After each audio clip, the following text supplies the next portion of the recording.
Hello दोस्तों, स्वागत है आपका अपने YouTube चैनल कामयाब एजुकेटर में।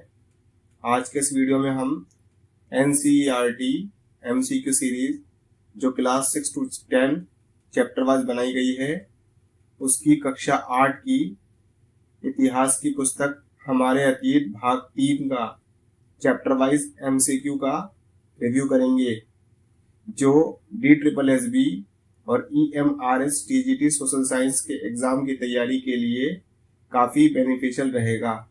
अगर आप हमारे चैनल पर नए हैं तो चैनल को सब्सक्राइब करें, साथ ही बेल आइकन को प्रेस करें वीडियो की नोटिफिकेशन पाने के लिए।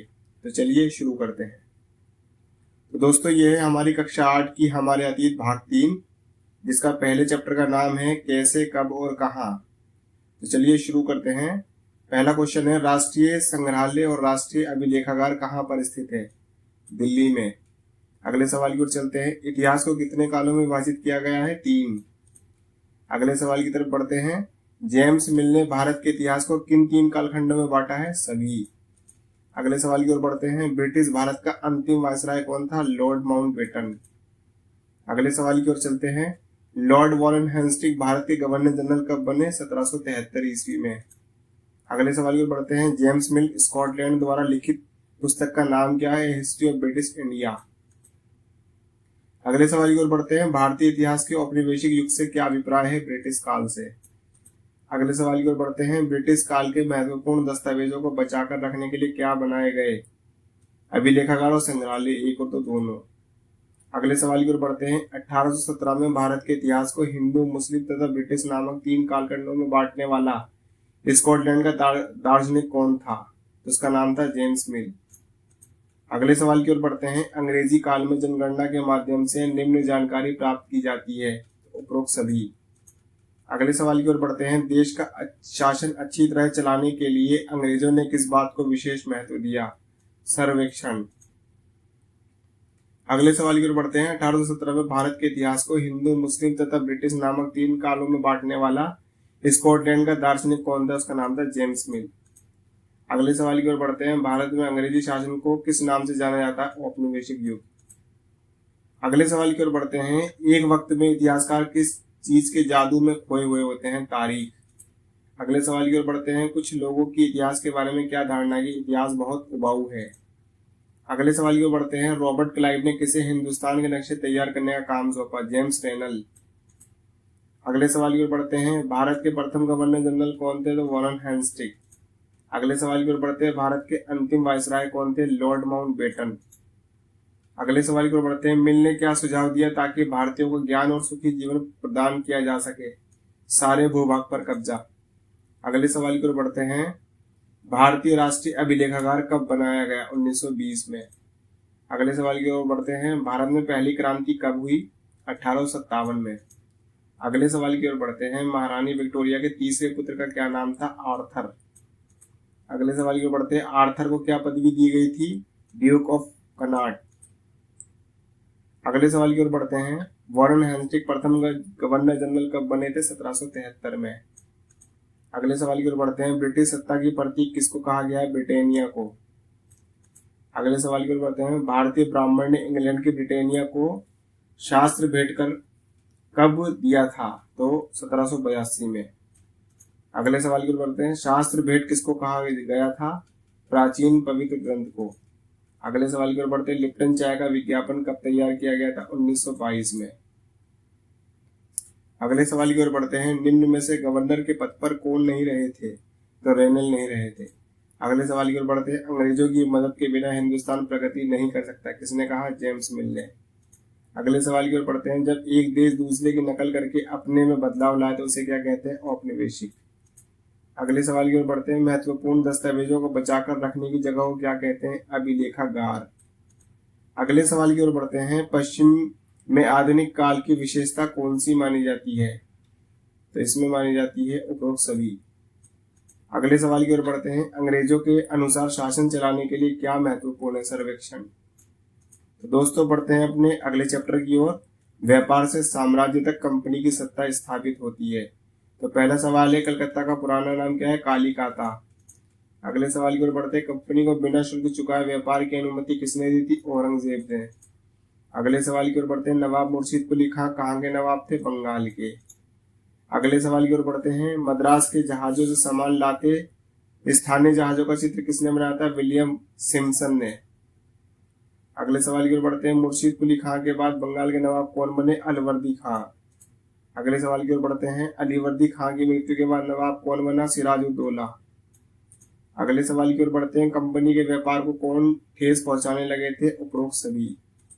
अगले सवाल की ओर बढ़ते हैं, अलवर्दी खां की मृत्यु कब हुई? 1756 में।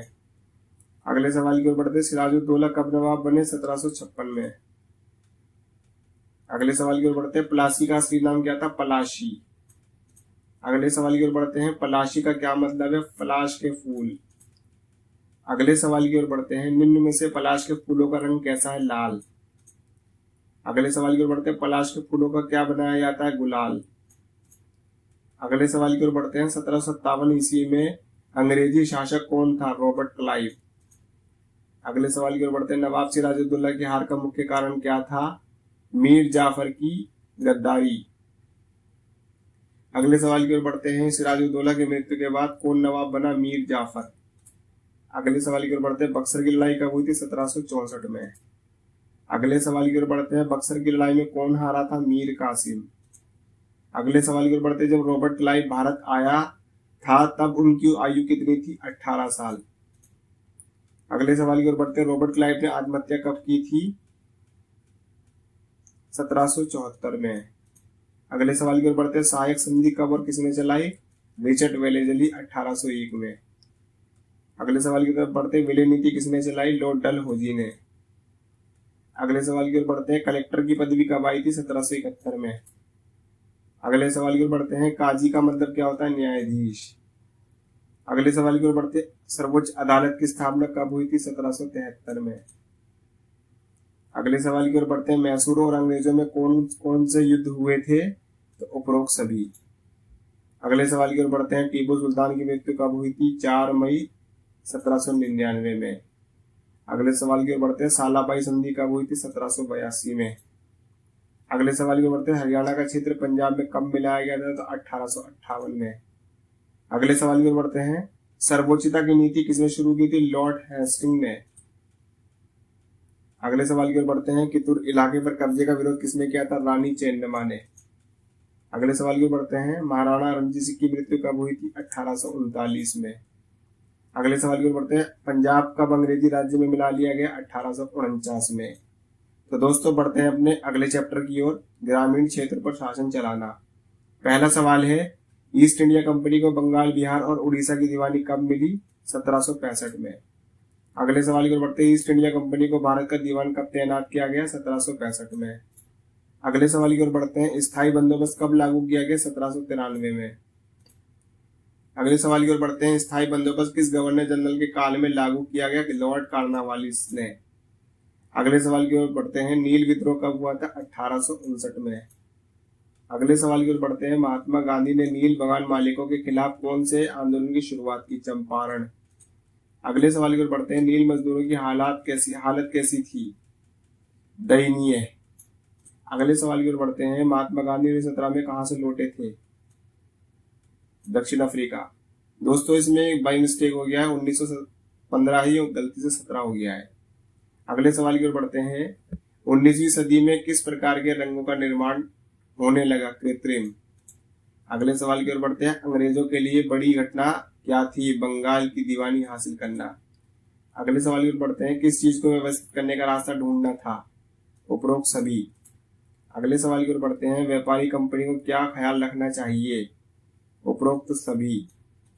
अगले सवाल की ओर बढ़ते हैं, कंपनी ने ग्रामीण इलाकों को उपनिवेश कैसे बनाया था? उपरोक्त सभी। अगले सवाल की ओर बढ़ते हैं, कंपनी दीवानी मिलने के बाद अपने आप को क्या समझती थी? का और खा दोनों। अगले सवाल की ओर बढ़ते हैं, वसूली को नियमित व्यवस्था करने की कोशिश क्या थी? तो उपरोक्त सभी। अगले प्रश्न की ओर बढ़ते हैं, बंगाल की दीवानी की वजह से चीजों के मूल्य में क्या बदलाव हुआ? मूल्य 2 गुना हो गया। अगले सवाल की ओर बढ़ते हैं, 1865 ईस्वी से पहले कंपनी किस चीज का आयात करती थी? तो वो करती थी सोना और चांदी का। अगले सवाल की ओर बढ़ते हैं, कारीगर गांव छोड़कर क्यों भाग रहे थे? तो सभी कारणों की वजह से। अगले सवाल की ओर बढ़ते हैं, बंगाल में अकाल कब पड़ा? 1770 में। अगले सवाल की ओर बढ़ते हैं, स्थायी बंदोबस्त की जगह कौन सी नई व्यवस्था विकसित की गई थी? तो रैयतवाड़ी व्यवस्था। अगले सवाल की ओर बढ़ते हैं, कंपनी के ज्यादातर अफसरों को क्या लगने लगा था? जमीन में निवेश करना और खेती में सुधार, का और खा दोनों। अगले सवाल की ओर बढ़ते हैं, बंदोबस्त की शर्तों के हिसाब से राजाओं और ताल्लुकदारों को किस रूप में मान्यता दी गई? जमींदारों के रूप में। अगले सवाल की ओर बढ़ते हैं, ब्रिटिश काल के राजस्व को क्या कहा गया? महल। अगले से सवाल की ओर बढ़ते हैं, 19वीं शताब्दी के पहले दशक तक हालात बदलने में क्या स्थिति थी? तो उपरोक्त सभी। अगले सवाल की ओर बढ़ते हैं, माहलवाड़ी व्यवस्था को किसने तैयार किया था? होल्ट मैकेंजी ने। अगले सवाल की ओर तरफ बढ़ते हैं, माहलवाड़ी व्यवस्था कब शुरू की गई? 1822 में। अगले सवाल की ओर बढ़ते हैं, बंगाल की कौन सी फसलें प्रमुख थी? तो इसमें पटसन प्रमुख थी। अगले सवाल की ओर बढ़ते हैं, चाय अधिकतर कहाँ पाई जाती है? असम में। अगले सवाल की ओर बढ़ते हैं, गन्ने अधिकतर कहाँ पर पाए जाते हैं? उत्तर प्रदेश में। अगले सवाल की ओर बढ़ते हैं, कलमकारी छपाई कहाँ होती है? आंध्र प्रदेश में। अगले सवाल की ओर बढ़ते हैं, ब्रिटेन के प्रसिद्ध कवि और कलाकार कौन थे? Williams Morris. अगले सवाल की ओर बढ़ते हैं, मॉरिस कॉटन छपाई कहाँ पर होती थी? इंग्लैंड में। अगले सवाल की ओर बढ़ते हैं, कलमकारी और मॉरिस कॉटन छपाई कौन से रंग का इस्तेमाल करते थे? नीले रंग का। अगले सवाल की ओर बढ़ते हैं, यूरोपीय बाजार में किस चीज की मात्रा कम थी? नील की। अगले सवाल की ओर बढ़ते हैं, वोड पौधा कौन से क्षेत्र में उगता था? शीतोष्ण क्षेत्र। अगले सवाल की ओर बढ़ते हैं, वोड पौधा कौन कौन से देशों में अधिक होता था? तो उपरोक्त सभी। अगले सवाल की ओर बढ़ते हैं, जबरन खेती में कौन कौन सी फसलें आती थी? तो उपरोक्त सभी। अगले सवाल की ओर बढ़ते हैं, 1788 ईस्वी में ब्रिटेन द्वारा आयात किए गए नील में भारतीय नील का कितना प्रतिशत हिस्सा था? 30%। अगले सवाल की ओर बढ़ते हैं, 1810 ईस्वी में ब्रिटेन द्वारा आयात किए गए नील में भारतीय नील का कितना प्रतिशत हिस्सा था? तो 95%। अगले सवाल की ओर बढ़ते हैं, गुलामों ने बगावत कब की थी? 1791 में। अगले सवाल की ओर तरफ बढ़ते हैं, नील की खेती के दो मुख्य तरीके कौन से? का और खा दोनों। अगले सवाल की ओर बढ़ते हैं, नील की खेती कैसे जमीन पर की जाती थी? उपजाऊ। अगले सवाल की ओर बढ़ते हैं, नील की खेती करने के लिए किस प्रकार के भूखंड की जरूरत थी? बड़े बड़े भूखंड। तो दोस्तों बढ़ते हैं अपने अगले चैप्टर पर, आदिवासी द्वीप और एक स्वर्ण युग की कल्पना। तो पहला क्वेश्चन है, बस्तर विद्रोह कब और कहाँ हुआ था? तो मध्य भारत 1910 में। अगले सवाल की ओर बढ़ते हैं, झूम खेती या घुमंतु खेती किसे कहते हैं? कुछ समय के लिए जमीन को खाली छोड़ देना। अगले सवाल की ओर बढ़ते हैं, 20वीं शताब्दी के बदलते कानूनों और शोषण के खिलाफ बगावत किसने की? तो का और खा दोनों ने, कोली ने और संथालों ने।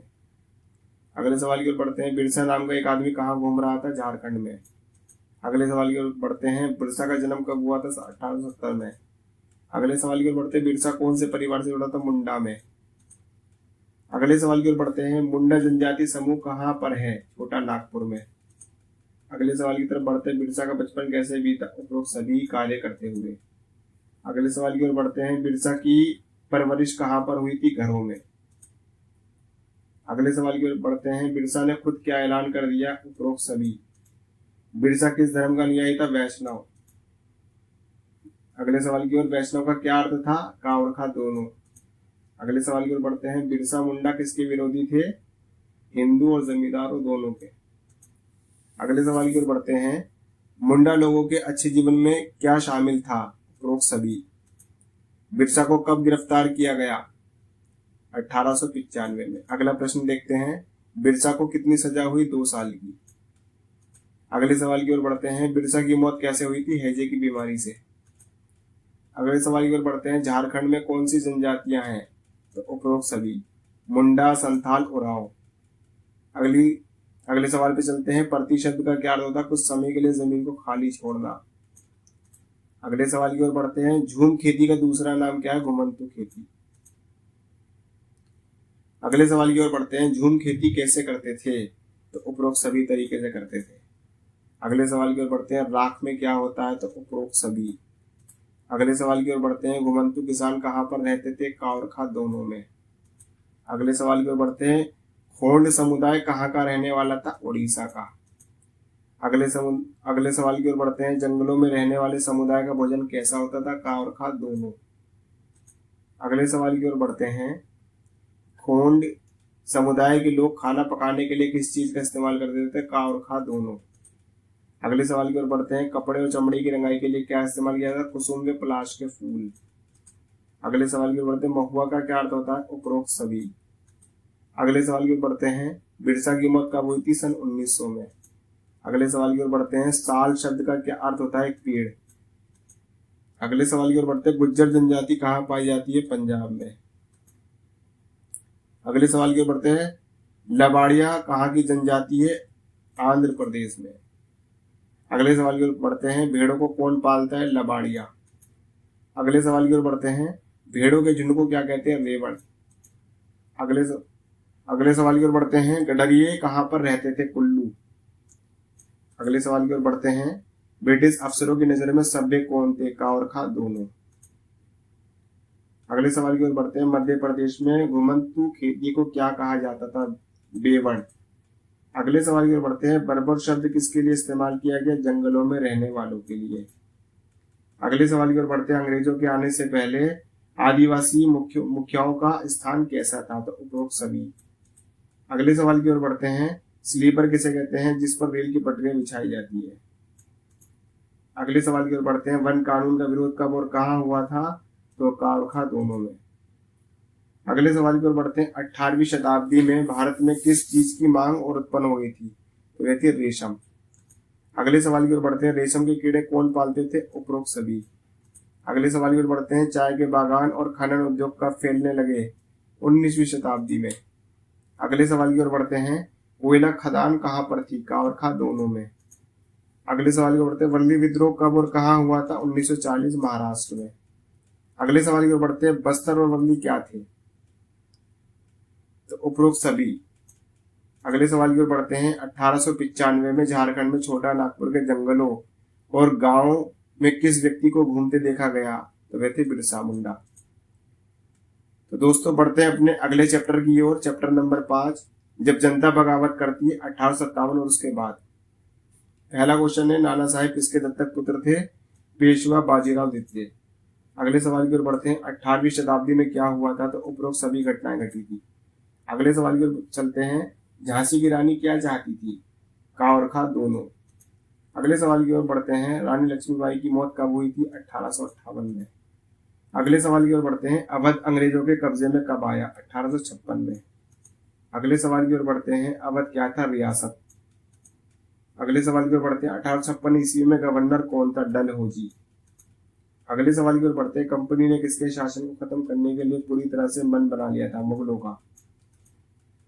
अगले सवाल की ओर बढ़ते हैं। कंपनी ने किस चीज से मुगल बादशाह का नाम हटा दिया? सिक्कों से। अगले सवाल की ओर बढ़ते हैं। 1849 ईस्वी में गवर्नर डलहौजी ने ऐसा क्या ऐलान किया था? तो उपरोक्त सभी घटनाओं का ऐलान किया था।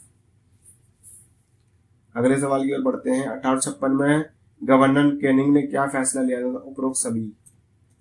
अगले सवाल की ओर बढ़ते हैं। 1856 ईस्वी में किसान और जमींदार क्यों परेशान थे? तो उपरोक्त सभी। अगले सवाल की ओर बढ़ते हैं। बर्मा जाने के लिए क्या पार करना पड़ता था? समुद्र। अगले सवाल की ओर बढ़ते हैं। भारतीय सेना समुद्री रास्ता पसंद करती या नहीं? पसंद करती थी। अगले सवाल की ओर बढ़ते हैं। ईसाई धर्म के लिए कानून कब बनाया गया? 1850 में। अगले सवाल की ओर बढ़ते हैं। 1857 ईस्वी के विद्रोह का तत्कालिक कारण क्या था? चर्बी वाले कारतूस। अगले सवाल की ओर बढ़ते हैं। मई 1857 ईस्वी का विद्रोह कहां से शुरू हुआ था? तो मेरठ से। अगले सवाल की ओर बढ़ते हैं। मंगल पांडे कौन थे? युवा सिपाही। मंगल पांडे को कब फांसी दी गई थी? तो 29 मार्च 1857 को। अगले सवाल की ओर बढ़ते हैं। मंगल पांडे को फांसी क्यों दी गई? तो उपरोक्त सभी घटनाओं की वजह से। अगले सवाल की ओर बढ़ते हैं। अंबाला से युद्ध की शुरुआत कब हुई थी? 10 मई 1857 को। अगले सवाल की तरफ बढ़ते हैं। नाना साहेब कहाँ के राजा बन गए? कानपुर के। अगले सवाल की ओर बढ़ते हैं। नाना साहेब ने कंपनी से क्या आग्रह किया? उपरोक्त सभी। अगले सवाल की ओर बढ़ते हैं। लखनऊ का नवाब किसे बनाया गया? बिरजीस कद्र को। अगले सवाल की ओर बढ़ते हैं। लखनऊ पर कब्जा कब कर लिया गया? मार्च 1858। अगले सवाल की ओर बढ़ते हैं। उत्तरी भारत में विद्रोह के प्रमुख केंद्र कौन थे? तो उपरोक्त सभी थे। अगले सवाल की तरफ बढ़ते हैं। ताइपिंग विद्रोह कब हुआ था? 1850 में। अगले सवाल की तरफ बढ़ते हैं। ताइपिंग विद्रोह कहाँ शुरू हुआ था? चीन में। अगले सवाल की ओर बढ़ते हैं। ताइपिंग विद्रोह कब खत्म हुआ था? 1860 में। अगले सवाल की तरफ बढ़ते, ताइपिंग विद्रोह किस धर्म पर जोर देता? ईसाई।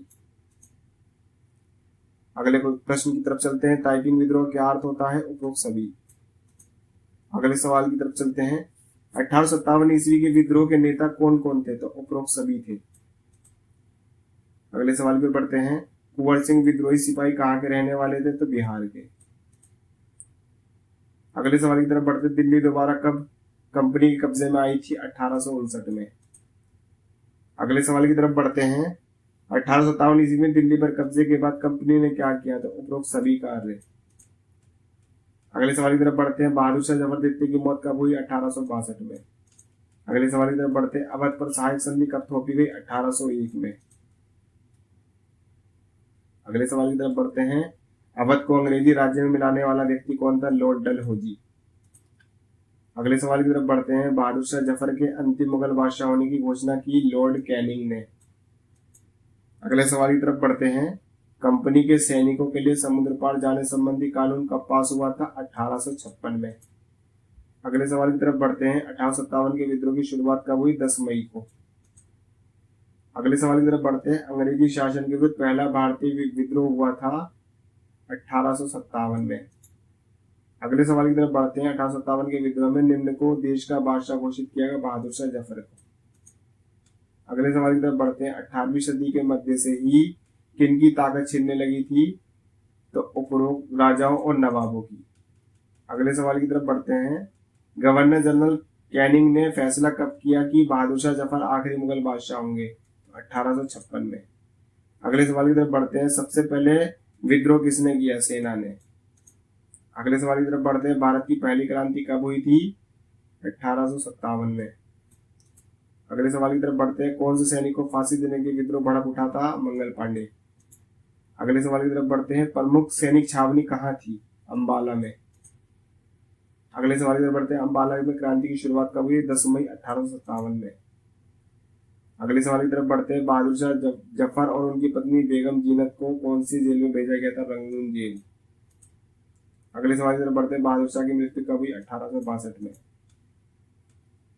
अगले सवाल की तरफ बढ़ते हैं, 1858 में कौन सा राज्य अंग्रेजों के कब्जे में चला गया? लखनऊ। तो दोस्तों बढ़ते हैं अपने अगले चैप्टर की ओर, देशी जनता को सभ्य बनाना, राष्ट्र को शिक्षित करना। तो पहला क्वेश्चन है, टिस्को कारखाना किस नदी के किनारे पर स्थित है? स्वर्ण रेखा। अगले सवाल की तरफ बढ़ते हैं, प्रथम विश्व युद्ध कब हुआ? 1914 में। अगले सवाल की तरफ बढ़ते हैं, 17वीं शताब्दी में भारत के पश्चिमी तट को प्रमुख बंदरगाह कौन सा था? सूरत। अगले सवाल की ओर बढ़ते हैं, स्प्रिंग जेनी मशीन का आविष्कार किसने किया? जेम्स वॉट ने।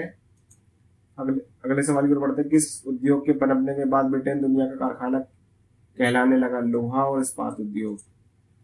अगले सवाल की तरफ चलते हैं, कैलिको शब्द किससे निकला है? कालीकट से। अगले प्रश्न को चलते हैं, यूरोपीय व्यापारी धान को क्या कहते थे? Piece goods. अगले सवाल की तरफ बढ़ते हैं, एक प्रकार का छापेदार सूती कपड़ा कौन सा था? तो उपरोक्त सभी। अगले सवाल की तरफ बढ़ते हैं, रिचर्ड ऑकराइट ने वाष्प का इंजन का आविष्कार कब किया? 1786 में। अगले सवाल की तरफ बढ़ते हैं, बुनकरी के लिए बंगाल का प्रसिद्ध समुदाय कौन सा था? तांती। अगले सवाल की तरफ चलते हैं, धोकनी किस प्रकार का यंत्र है? हवा फेंकने का। अगले सवाल की तरफ बढ़ते हैं, प्राचीन भारत में कपड़ों के उत्पादन के प्रमुख केंद्र कौन कौन से थे? तो उपरोक्त सभी। अगले सवाल की तरफ बढ़ते हैं, ब्रिटेन को किस अवधि में दुनिया का कारखाना कहा जाता था? 1850 में। अगले सवाल की ओर बढ़ते हैं, इंग्लैंड में किस वस्तु के प्रयोग पर कैलिको अधिनियम लगाया गया? सूती कपड़ों पर। अगले सवाल की तरफ बढ़ते हैं, गोदाम को ओरांग किस भाषा में कहा जाता था? फारसी में। अगले सवाल की तरफ बढ़ते हैं, भारत में पहली सफल सूती कपड़ा मिल की स्थापना कब शुरू हुई? 1854 में। अगले सवाल की तरफ बढ़ते हैं, टीपू सुल्तान की तलवार किस धातु की बनी थी? Wootz steel. अगले सवाल की ओर बढ़ते हैं, देश में सबसे पहले इस्पात कारखाना कहाँ पर स्थापित किया गया? जमशेदपुर। अगले सवाल की तरफ बढ़ते हैं, वाष्प इंजन का आविष्कार किसने किया था? रिचर्ड ऑकराइट ने। तो दोस्तों बढ़ते हैं अपने अगले चैप्टर की ओर, महिलाएं, जाति एवं सुधार। तो पहला क्वेश्चन है, राजा राम मोहन राय की मृत्यु कब हुई? 1833 में। अगले सवाल की तरफ बढ़ते हैं, राजा राम मोहन राय का जन्म कब हुआ? 1772 में। अगले सवाल की तरफ बढ़ते हैं, किसने प्रयासों से सती प्रथा पर पाबंदी लगाई गई थी? तो राजा राम मोहन राय के प्रयासों से। अगले सवाल की तरफ बढ़ते हैं। ब्रह्म समाज की स्थापना कब की गई? 1830 में। अगले सवाल की तरफ चलते हैं। सती प्रथा पर रोक कब लगाई गई? 1829 में। अगले सवाल की तरफ बढ़ते हैं। विधवा विवाह की अनुमति का कानून किसके प्रयास से हुआ? ईश्वरचंद्र विद्यासागर। अगले सवाल की तरफ बढ़ते हैं। विधवा विवाह की अनुमति का कानून कब पास किया गया? 1856। अगले सवाल की तरफ चलते हैं। परमहंस मंडली का गठन कब और कहाँ हुआ? 1840 मुंबई में। अगले सवाल की ओर बढ़ते हैं। आर्य समाज के संस्थापक कौन थे? स्वामी दयानंद सरस्वती। अगले सवाल की तरफ बढ़ते हैं। स्वामी दयानंद ने आर्य समाज की स्थापना कब की? 1875 में। अगले सवाल की तरफ बढ़ते हैं। बाल विवाह निषेध अधिनियम कब पारित किया गया? 1929 में। अगले सवाल की तरफ बढ़ते हैं। सतनामी आंदोलन किसने चलाया? घासीराम ने। अगले सवाल की तरफ बढ़ते हैं। परमहंस मंडली का उद्देश्य निम्नलिखित में से क्या था? जाति व्यवस्था को समाप्त करना। अगले सवाल की तरफ बढ़ते हैं। किन परिवारों में आज भी लड़कियों की स्थिति बेहतर नहीं है? गरीब। अगले सवाल की तरफ चलते हैं। ब्रह्म समाज के संस्थापक कौन थे? राजा राम मोहन राय। अगले सवाल की तरफ चलते हैं। प्रार्थना समाज की स्थापना कब हुई? 1867 में। अगले सवाल की तरफ बढ़ते हैं। रामकृष्ण मिशन के संस्थापक कौन थे? स्वामी विवेकानंद। अगले सवाल की तरफ चलते हैं। रुई किन पौधों से प्राप्त होता है? कपास। अगले सवाल की तरफ चलते हैं। व्यापार एक महाजनी से जुड़ी जाति क्या कहलाती है? तो वह कहलाती है वैश्य। अगले सवाल की तरफ चलते हैं। आर्य समाज की स्थापना कब हुई? 1875 में। अगले सवाल की तरफ बढ़ते हैं। ज्योतिबा राय फूले का जन्म कब हुआ? 1827 में। अगले सवाल की तरफ बढ़ते हैं। अमेरिकी क्रांति कब हुई? 1776 में। अगले सवाल की तरफ बढ़ते हैं। पूना में एक विधवा गृह की स्थापना किसने की? पंडिता रमाबाई ने। अगले सवाल की तरफ चलते हैं। अलीगढ़ आंदोलन किसने चलाया? सर सैयद अहमद खान ने। तो दोस्तों इस चैप्टर में आगे DSSB के एग्जाम में कुछ प्रश्न भी पूछे गए हैं, हम उनका भी रिव्यू करते हैं। तो चलिए शुरू करते हैं। किस साल ब्रिटिश संसद ने ईस्ट इंडिया कंपनी से शक्ति का हस्तांतरण ब्रिटिश क्राउन महारानी को दिया था? ये प्रश्न TGT फीमेल 16 अक्टूबर 2018 शिफ्ट फर्स्ट में आया था 1858 में। अगले सवाल को देखते हैं। अंग्रेजों द्वारा बनाई गई किस नीति ने झांसी की रानी लक्ष्मीबाई को विद्रोही बना दिया? तो हड़प नीति के द्वारा। अगले सवाल की तरफ चलते हैं। किस वर्ष अंग्रेजों द्वारा शस्त्र अधिनियम और देसी प्रेस अधिनियम वर्नाकुलर प्रेस एक्ट पारित किया गया? 1878 में। अगले सवाल की तरफ चलते हैं। Poverty and un British rule in India किताब किसने लिखी थी? ये पुस्तक भारत में ब्रिटिश शासन के असर पर एक गंभीर जानकारी प्रस्तुत करती है। तो ये लिखी थी दादा भाई नौरोजी ने। अगले सवाल की तरफ बढ़ते हैं। 1905 में अंग्रेजों द्वारा बंगाल को विभाजित किया गया था। उस विभाजन के लिए निम्नलिखित में से कौन सा वायसराय जिम्मेदार था? तो इसमें जिम्मेदार था लॉर्ड कर्जन। अगले सवाल की तरफ बढ़ते हैं। उस दिन की पहचान करें जिस दिन महात्मा गांधी ने भारत से रोलट अधिनियम का अहिंसापूर्ण विरोध के रूप में मनाने का आह्वान किया था। इस दिन का मतलब अपमान और प्रार्थना और हड़ताल का दिन था। वह था 6 अप्रैल 1919। अगले सवाल की तरफ चलते हैं। भगत सिंह ने जैसे क्रांतिकारी राष्ट्रवादियों ने 1928 में दिल्ली में फिरोजशाह कोटला में HSRA की स्थापना की। HSRA का पूरा नाम क्या है? तो हिंदुस्तान सोशलिस्ट रिपब्लिक एसोसिएशन। अगले सवाल की तरफ चलते हैं। स्वतंत्रता के लिए राष्ट्रीय आंदोलन में महिलाओं की हिस्सेदारी से भारत के स्वतंत्रता संग्राम को काफी बढ़ावा मिला। ऐसी कर्नाटक की एक महिला जिसने भाषण दिए, कताई सिखाई और प्रभात फेरी का आयोजन किया, उसका नाम क्या था? तो उनका नाम था अंबाबाई। अगले सवाल की तरफ बढ़ते हैं। सिपाही विद्रोह का तत्कालिक कारण क्या था? तो वे थे ग्रीस लगे कारतूस, चर्बी वाले कारतूस। और इस चैप्टर का आखिरी प्रश्न। 3 जुलाई 1857 की शाम विद्रोहियों ने बरेली से यमुना नदी पार करके दिल्ली में प्रवेश किया और अंग्रेजों पर हमला किया।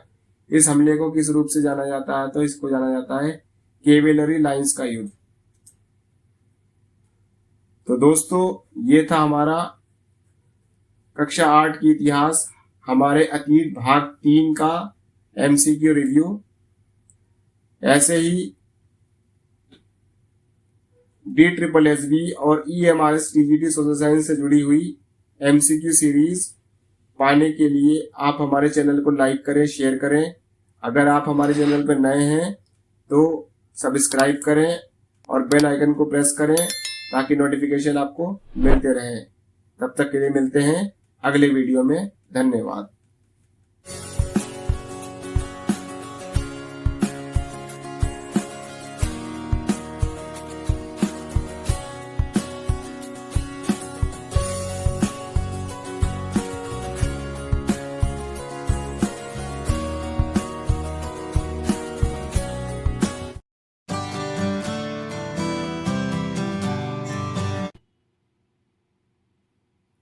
हेलो दोस्तों, स्वागत है आपका अपने YouTube चैनल कामयाब एजुकेटर में। आज के इस वीडियो में हम NCERT MCQ सीरीज जो क्लास 6 to 10 चैप्टर वाइज बनाई गई है, उसकी कक्षा 8 की भूगोल की पुस्तक विकास एवं संसाधन का MCQ रिव्यू करेंगे, जो DSSB और EMRS के TGT सोशल साइंस के एग्जाम की तैयारी के लिए काफ़ी बेनिफिशियल रहेगा। अगर आप हमारे चैनल पर नए हैं तो चैनल को सब्सक्राइब करें, साथ ही बेल आइकन को भी प्रेस करें ताकि वीडियो की नोटिफिकेशन आपको मिलती रहे। तो चलिए शुरू करते हैं। तो दोस्तों, ये है हमारा 8वीं क्लास की ज्योग्राफी की बुक जिसका नाम है विकास एवं संसाधन। इसका पहले पार्ट का नाम है संसाधन। तो चलिए शुरू करते हैं। पहला क्वेश्चन है, किसी विचार अथवा आविष्कार पर एकमात्र अधिकार को क्या कहते हैं? तो वो कहलाता है पेटेंट। अगले सवाल की ओर बढ़ते हैं। प्रत्येक वस्तु जिसका उपयोग आवश्यकताओं को पूरा करने के लिए किया जाता है उसे कहते हैं संसाधन। अगले सवाल की ओर बढ़ते हैं। पदार्थ की डैश उसे एक संसाधन बनाती है, उपयोगिता। अगले सवाल की ओर बढ़ते हैं। नवीनीकरण संसाधन क्या है? उपरोक्त सभी। अगले सवाल की ओर बढ़ते हैं। संसाधन के संदर्भ में मूल्य का क्या अर्थ है? महत्व। अगले सवाल की ओर बढ़ते हैं। प्रयोज्यता शब्द का क्या अर्थ होता है? उपयोगिता। अगले सवाल की ओर बढ़ते हैं। क्या सभी संसाधन मूल्यवान होते हैं? कुछ होते हैं और कुछ नहीं। अगले सवाल की ओर बढ़ते हैं। संसाधनों का कौन सा प्रकार उचित है? तो उपरोक्त सभी। अगले सवाल की ओर बढ़ते हैं। संसाधन में परिवर्तन लाने वाले कारक कौन से हैं? तो दोनों। अगले सवाल की ओर बढ़ते हैं। किसी की खोज से खाना पकाने की पद्धति और अन्य प्रक्रियाओं का प्रचलन हुआ है? आग। अगले सवाल की ओर बढ़ते हैं। कौन से दो कारक पदार्थों को संसाधन में परिवर्तित करते हैं? पहला और दूसरा, दोनों। अगले सवाल की ओर बढ़ते हैं। प्राकृतिक संसाधन कौन सा है? जल। अगले सवाल की ओर बढ़ते हैं। मानव निर्मित संसाधन कौन सा है? कार। अगले सवाल की ओर बढ़ते हैं। वे संसाधन जिनकी मात्रा ज्ञात हो तो वे कहलाते हैं वास्तविक। अगले सवाल की ओर बढ़ते हैं। जैव संसाधन कौन से होते हैं? सभी। अगले सवाल की ओर बढ़ते हैं। अजैव संसाधन कौन से होते हैं? सभी। अगले सवाल की ओर बढ़ते हैं। प्राकृतिक संसाधनों का वितरण किस भौतिक कारक पर निर्भर करता है? सभी। अगले सवाल की ओर बढ़ते हैं। सौर ऊर्जा एवं पवन ऊर्जा किस संसाधन का उदाहरण है? नवीकरणीय। अगले सवाल की ओर बढ़ते हैं। अनवीकरणीय संसाधन कौन से हैं?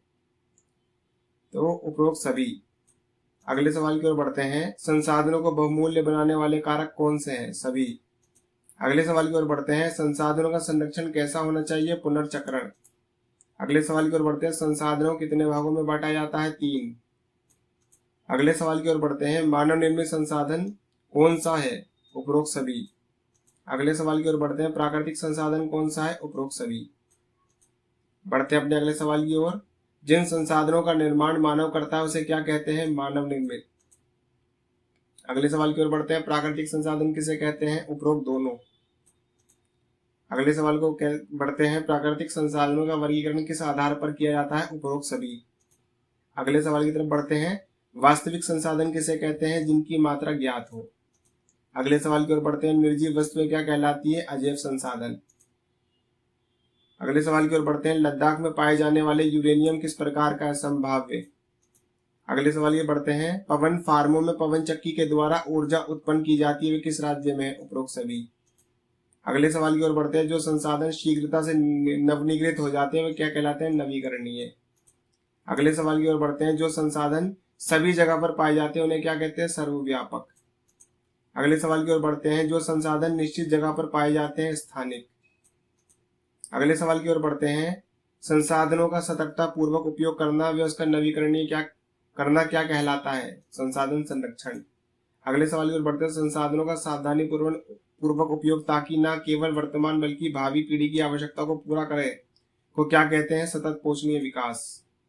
अगले सवाल की तरफ बढ़ते हैं। डैश की खोज से परिवहन की नवीनतम विधि का विकास हुआ, पहिया। अगले सवाल की ओर बढ़ते हैं। संभाव्य संसाधन किसे कहते हैं जिनकी मात्रा अपूर्ण ज्ञात ना हो, पूर्णतः ज्ञात ना हो। अगले सवाल की ओर बढ़ते हैं। हरियाणा और राजस्थान का कौन सा समुदाय खेजड़ी के पेड़ और काले हिरण का संरक्षण करता है, बिश्नोई। अगले सवाल, तो दोस्तों बढ़ते हैं अपने अगले चैप्टर की ओर। भूमि, मृदा, जल, प्रकृति, वनस्पति और वन्य जीव संसाधन। पहला प्रश्न है, जल आपूर्ति की कमी के लिए कौन सा कारक उत्तरदायी है, उपरोक्त सभी। अगले सवाल की ओर बढ़ते हैं। 1 सेंटीमीटर मृदा बनाने में कितना समय लग जाता है, सैकड़ों वर्ष। अगले सवाल की तरफ बढ़ते हैं। भारत में कितनी भूमि पर वन है, 22%। अगले सवाल की ओर बढ़ते हैं। महासागरों ने पृथ्वी के कितने भाग को ढक दिया, 2/3। अगले सवाल की ओर बढ़ते हैं। पृथ्वी के धरातल के कितने प्रतिशत भाग पर जल है, 71। अगले सवाल की ओर बढ़ते हैं। मृदा के निर्माण को प्रभावित करने वाले कारक कौन सा है, सभी। अगले सवाल की ओर बढ़ते हैं। भारत में किस पशु को मारने पर प्रतिबंध है, सभी। अगले सवाल की ओर बढ़ते हैं। कांजीरंगा राष्ट्रीय उद्यान किस राज्य में है, असम। अगले सवाल की तरफ बढ़ते हैं। चेम बांध किस स्थान पर स्थित है, नैनीताल। अगले सवाल की ओर बढ़ते हैं। हरियाणा के किस जिले में मगरमच्छ प्रजनन केंद्र है, कुरुक्षेत्र। अगले सवाल की ओर बढ़ते हैं। किस देश में चट्टानी और पथरीली मिट्टी पाई जाती है, सभी। अगले सवाल की तरफ बढ़ते हैं। तंजानिया क्या है, देश। अगले सवाल की तरफ बढ़ते हैं। तंजानिया किस महाद्वीप पर पड़ता है, अफ्रीका। अगले सवाल की ओर बढ़ते हैं। मामा के पिता कठिन परिश्रम के बाद मात्र कुछ डैश और कुछ ही उगाते थे, मक्का और सेब। अगले सवाल की तरफ बढ़ते हैं। पीटर कहाँ पर रहता था, न्यूजीलैंड में। अगले सवाल की तरफ बढ़ते हैं। पीटर का परिवार किस चीज का कारखाना चलाता था, ऊन। अगले सवाल की तरफ चलते हैं। प्रौद्योगिकी का क्या अर्थ होता है, किसी वस्तु बनाने में नवीनतम ज्ञान का अनुप्रयोग प्रौद्योगिक है।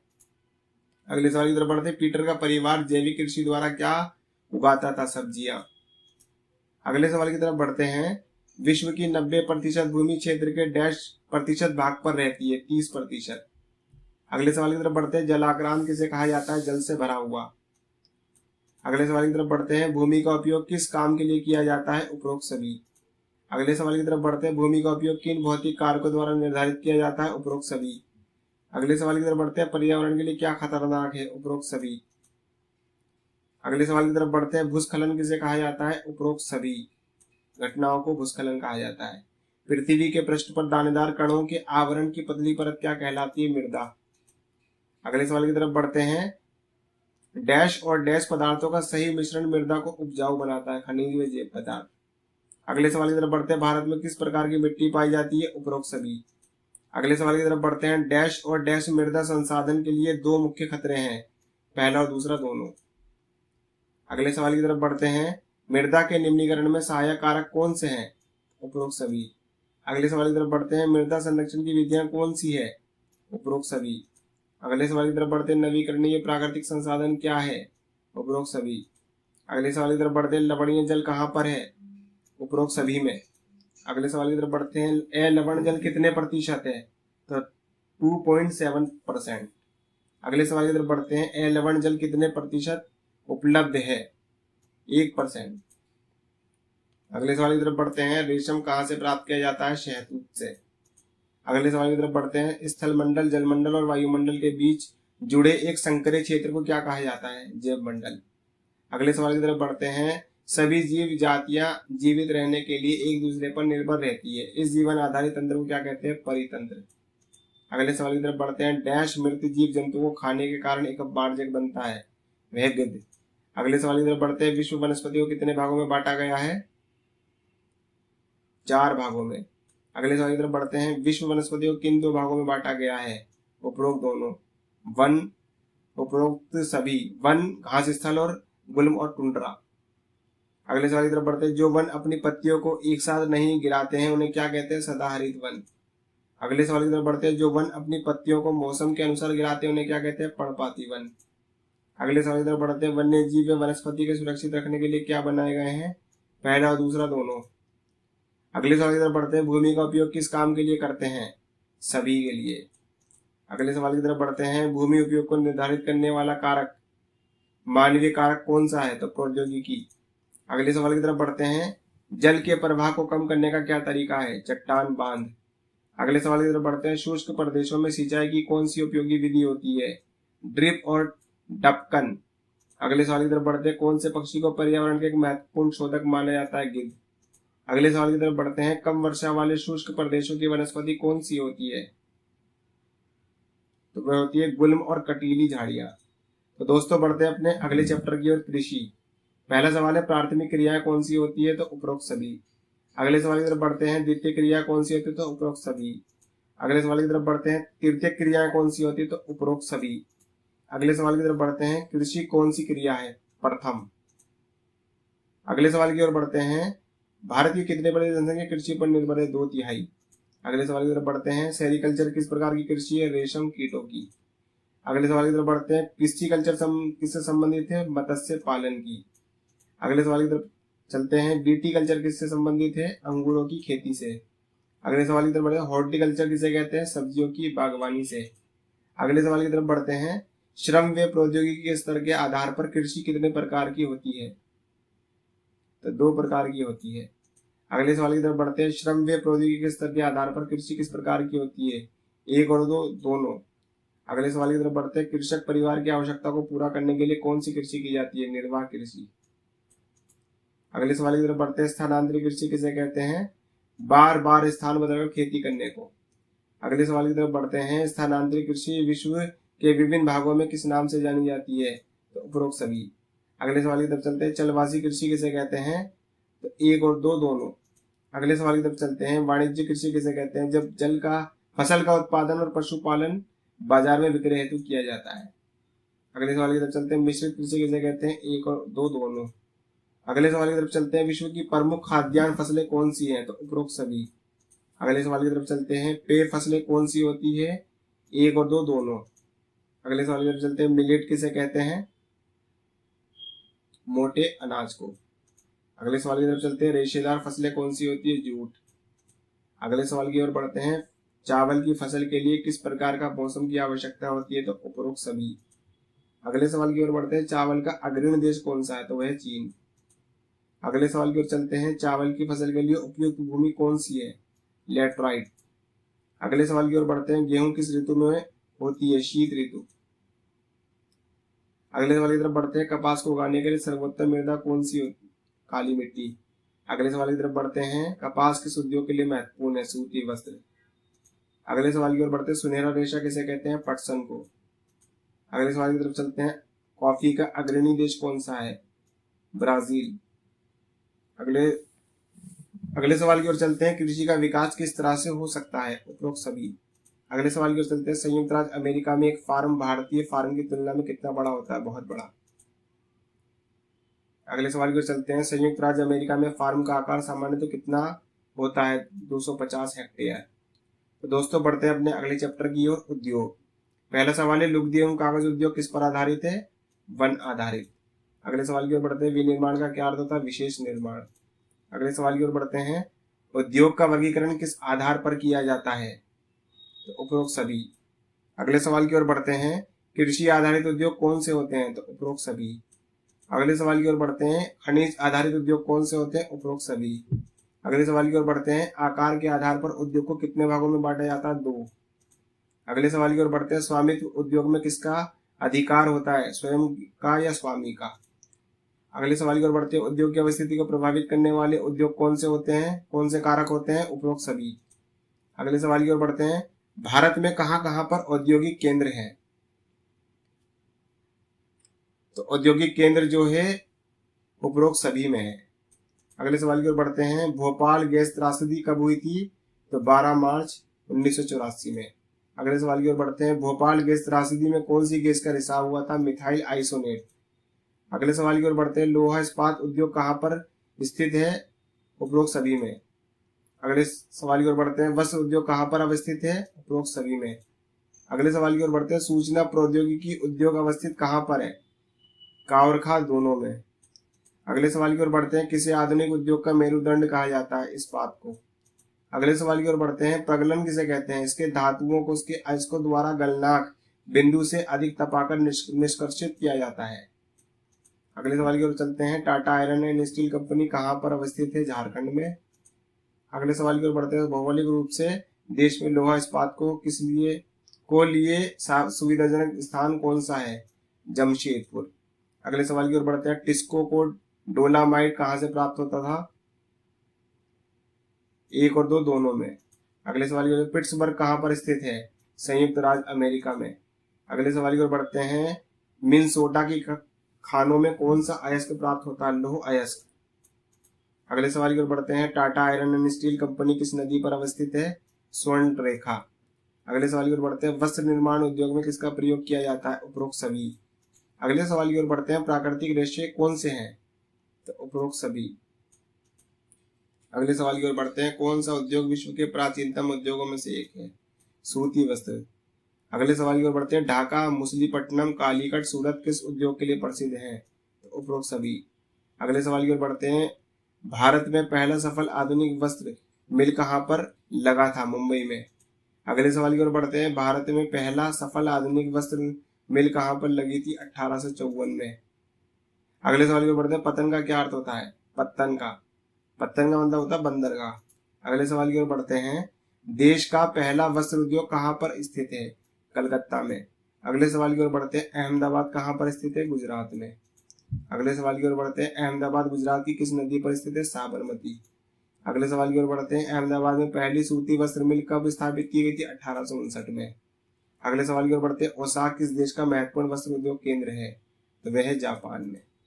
अगले सवाल की ओर बढ़ते हैं। जापान का मैनचेस्टर के नाम से किसे जाना जाता है? ओसाका को। अगले सवाल की ओर बढ़ते हैं। जापान की कौन सी नदी मिलों के लिए पर्याप्त जल उपलब्ध कराती है? योडो। अगले सवाल की ओर बढ़ते हैं। सिलिकॉन घाटी कहाँ पर स्थित है? कैलिफोर्निया में। अगले सवाल की ओर बढ़ते हैं। भारत का मैनचेस्टर किसे कहा जाता है? अहमदाबाद को। अगले सवाल की ओर बढ़ते हैं। गालोर किस उद्योग के लिए प्रसिद्ध है? सूचना और प्रौद्योगिकी के लिए। अगला सवाल देखते हैं। भारत की इलेक्ट्रॉनिक राजधानी कौन सी है? बेंगलोर।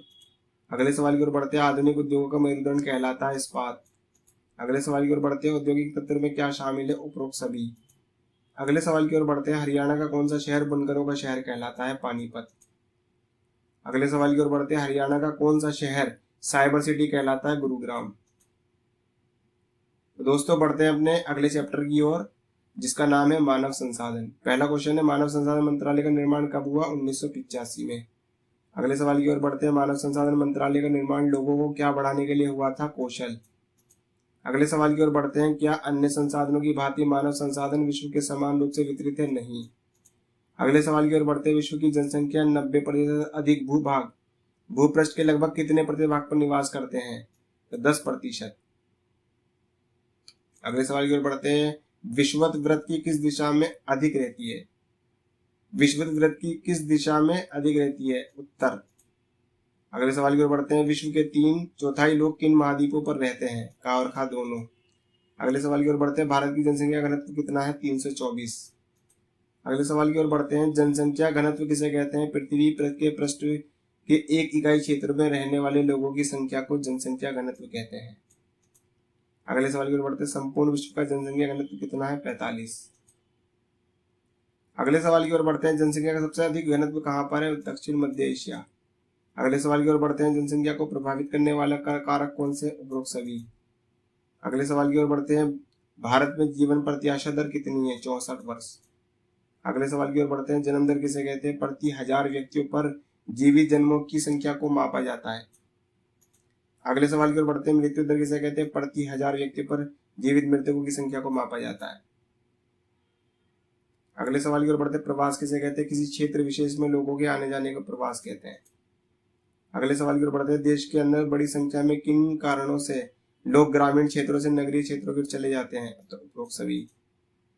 अगले सवाल की ओर बढ़ते हैं। देश में आने वाले लोग क्या कहलाते हैं? अप्रवासी। अगले सवाल की ओर बढ़ते हैं। वे लोग जो देश को छोड़कर चले जाते हैं वे क्या कहलाते हैं? उत्प्रवासी। अगले सवाल की ओर बढ़ते हैं। किन स्तरों पर लोग एक दूसरे से भिन्न होते हैं? तो वह उपरोक्त सभी। अगले सवाल की ओर बढ़ते हैं। जनसंख्या संगठन का अध्ययन करने की रुचिकर विधि क्या है? जनसंख्या पिरामिड। अगले सवाल की ओर बढ़ते हैं। अपनी आवश्यकताओं के अनुरूप किस प्रकार के लोग संसाधनों का विकास करते हैं? उपरोक्त सभी। अगले सवाल की ओर बढ़ते हैं। भूपृष्ठ के कितने प्रतिशत भाग पर विश्व की जनसंख्या का 90% से अधिक निवास करती है? तो 10%। अगले सवाल की ओर बढ़ते हैं, निम्न में से घने बसे क्षेत्र कौन कौन से हैं? उपरोक्त सभी। अगले सवाल की ओर बढ़ते हैं, जनसंख्या घनत्व को किस प्रकार व्यक्त किया जाता है प्रति वर्ग किलोमीटर में? अगले सवाल की ओर बढ़ते हैं, निम्न में से अधिक घने क्षेत्र कौन से हैं? तो गंगा के मैदान क्षेत्र। अगले सवाल की ओर बढ़ते हैं, 1970 के प्रारंभ में विश्व की जनसंख्या कितनी पहुंच गई? 3 अरब। अगले सवाल की ओर बढ़ते हैं, जनसंख्या परिवर्तन के प्राकृतिक कारण क्या है? का और खा दोनों। अगले सवाल की ओर बढ़ते हैं, मृत्यु दर से जन्म दर का अधिक होना क्या कहलाता है? जनसंख्या वृद्धि। अगले सवाल की ओर बढ़ते हैं, लोगों द्वारा देश को छोड़कर चले जाना क्या कहलाता है? उत्प्रवास। अगले सवाल की ओर बढ़ते हैं, किन आयु के लोगों को आर्थिक रूप से सक्रिय वर्ग में रखा गया? 15 से 65 वर्ष की आयु के वालों को। अगले सवाल की ओर बढ़ते हैं, आश्रित लोगों में किस आयु वर्ग के लोग सम्मिलित हैं? का और खा दोनों। अगले सवाल की ओर बढ़ते हैं, कम जन्म दर वाले देशों में आधार पर पिरामिड कैसा होता है? संकरा। अगले सवाल की ओर बढ़ते हैं, वर्ष 1999 में विश्व की जनसंख्या कितनी थी? 6 अरब। अगले सवाल की ओर बढ़ते हैं, जो हमारा इस पार्ट का अंतिम सवाल है, निम्न में से नदी के उपजाऊ मैदानी क्षेत्र कौन कौन से हैं? तो इसमें उपरोक्त सभी। तो दोस्तों, ये थी हमारी एनसीईआरटी कक्षा 8 की भूगोल की किताब विकास एवं संसाधन का एमसीक्यू रिव्यू। तो ऐसी ही और भी एनसीईआरटी एमसीक्यू सीरीज की लेटेस्ट वीडियो देखना चाहते हैं तो हमारे चैनल को लाइक करें और शेयर करें। अगर आप हमारे चैनल पर नए हैं तो चैनल को सब्सक्राइब करें, साथ ही बेल आइकन को भी प्रेस करें ताकि आपको वीडियो की नोटिफिकेशन मिलती रहे। तब तक के लिए मिलते हैं अगले वीडियो में। धन्यवाद।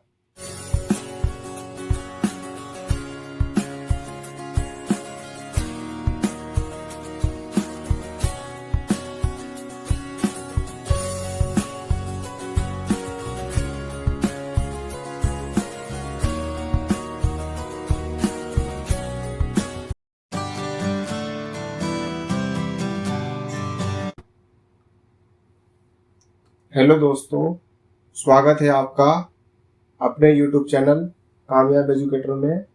आज के इस वीडियो में हम NCERT MCQ सीरीज जो क्लास 6 to 10 चैप्टर वाइज बनाई गई है, उसकी कक्षा 8 की सामाजिक राजनीतिक जीवन भाग 3 पुस्तक का चैप्टर वाइज MCQ का रिव्यू करेंगे, जो DSSB और EMRS TGT सोशल साइंस के एग्जाम की तैयारी के लिए काफ़ी बेनिफिशियल रहेगा।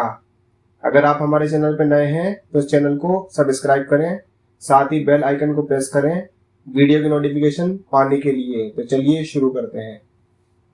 तो दोस्तों, ये है हमारी 8 क्लास की पॉलिटिकल साइंस की पुस्तक सामाजिक राजनीतिक जीवन भाग 3, जिसका पहले चैप्टर का नाम है भारतीय संविधान।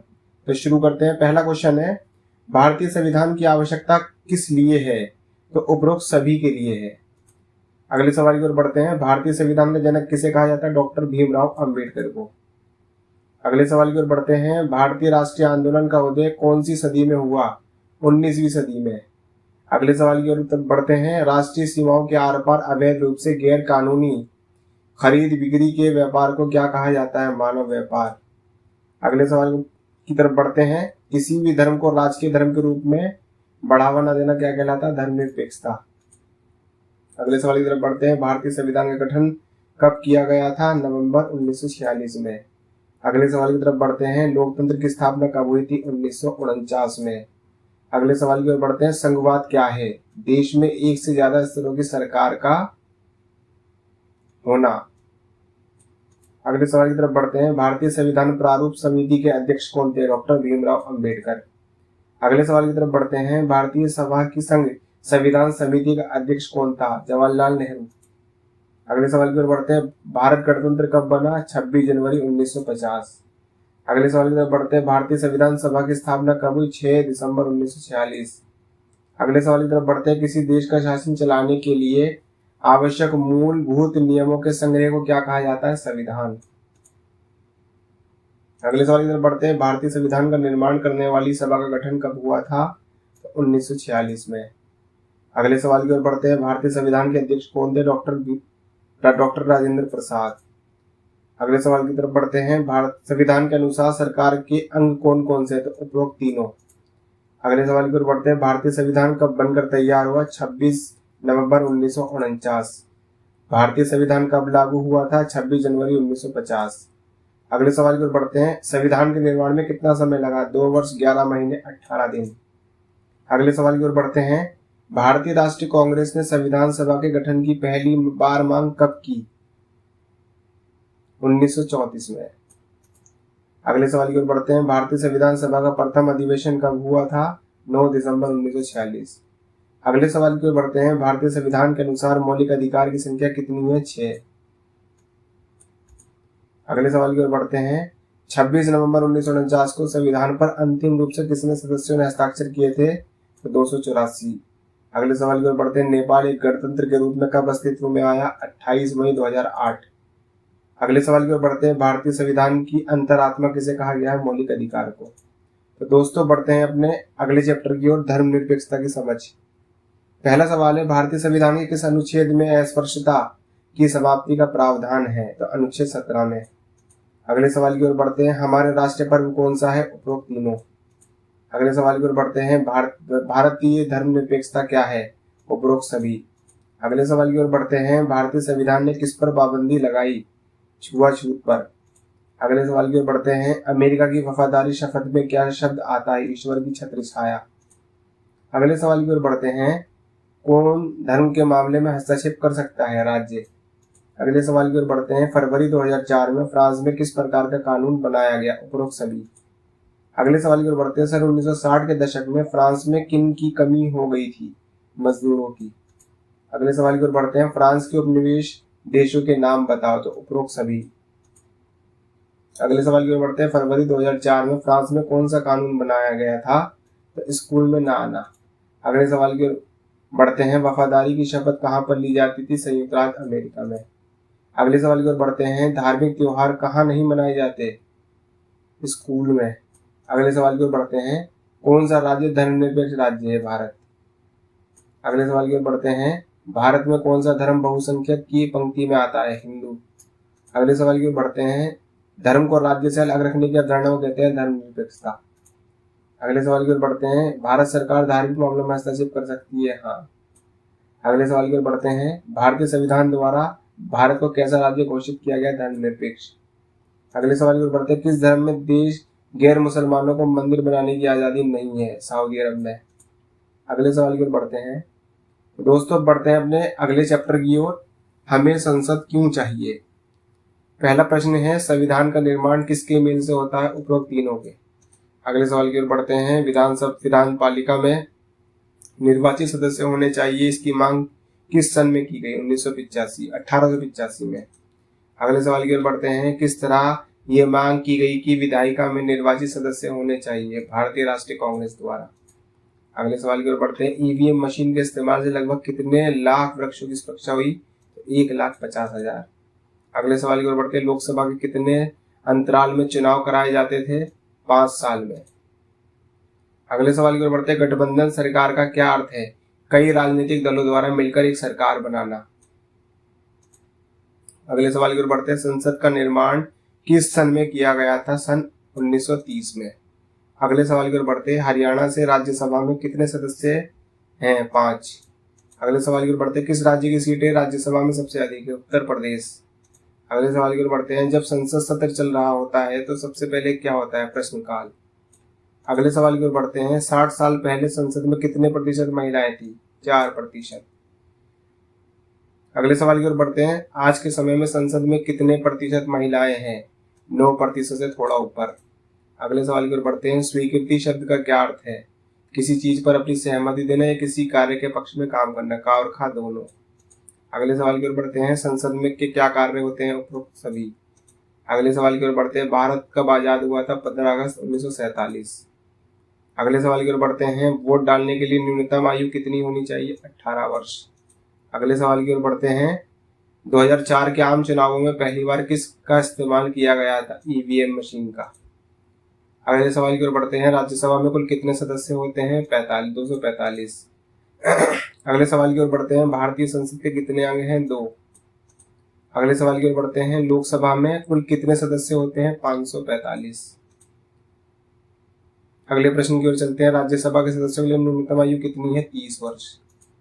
अगले सवाल की ओर बढ़ते हैं, निम्नलिखित में से किस निकाय की अध्यक्षता गैर सदस्यता करता है? राज्यसभा। अगले सवाल की ओर बढ़ते हैं, लोकसभा में सत्ताधारी दल का मुखिया कौन होता है? प्रधानमंत्री।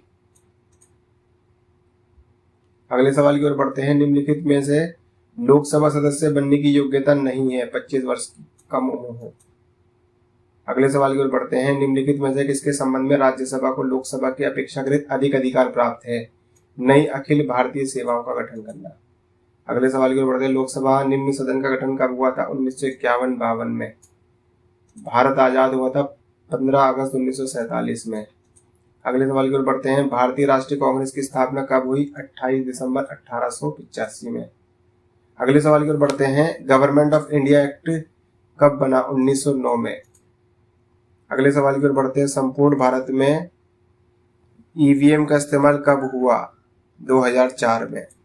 अगले सवाल की ओर तरफ बढ़ते हैं, राज्यसभा का सभापति कौन होता है? तो उपराष्ट्रपति। दोस्तों बढ़ते हैं अपने अगले चैप्टर की ओर, न्यायपालिका। पहला प्रश्न है, हरियाणा का उच्च न्यायालय कहाँ पर है? चंडीगढ़ में। अगले सवाल की ओर बढ़ते हैं, प्रत्येक नागरिक को जीवन का मौलिक अधिकार किस अनुच्छेद में है? अनुच्छेद 21। अगले सवाल की ओर बढ़ते हैं, भारत में सर्वोच्च न्यायालय की स्थापना कब हुई? 26 जनवरी 1950। अगले सवाल की ओर बढ़ते हैं, हमारे देश में कितने स्तरों पर अदालतें हैं? 3। अगले सवाल की ओर बढ़ते हैं, देश के मुख्य न्यायाधीश किस अदालत के मुखिया होते हैं? सर्वोच्च न्यायालय।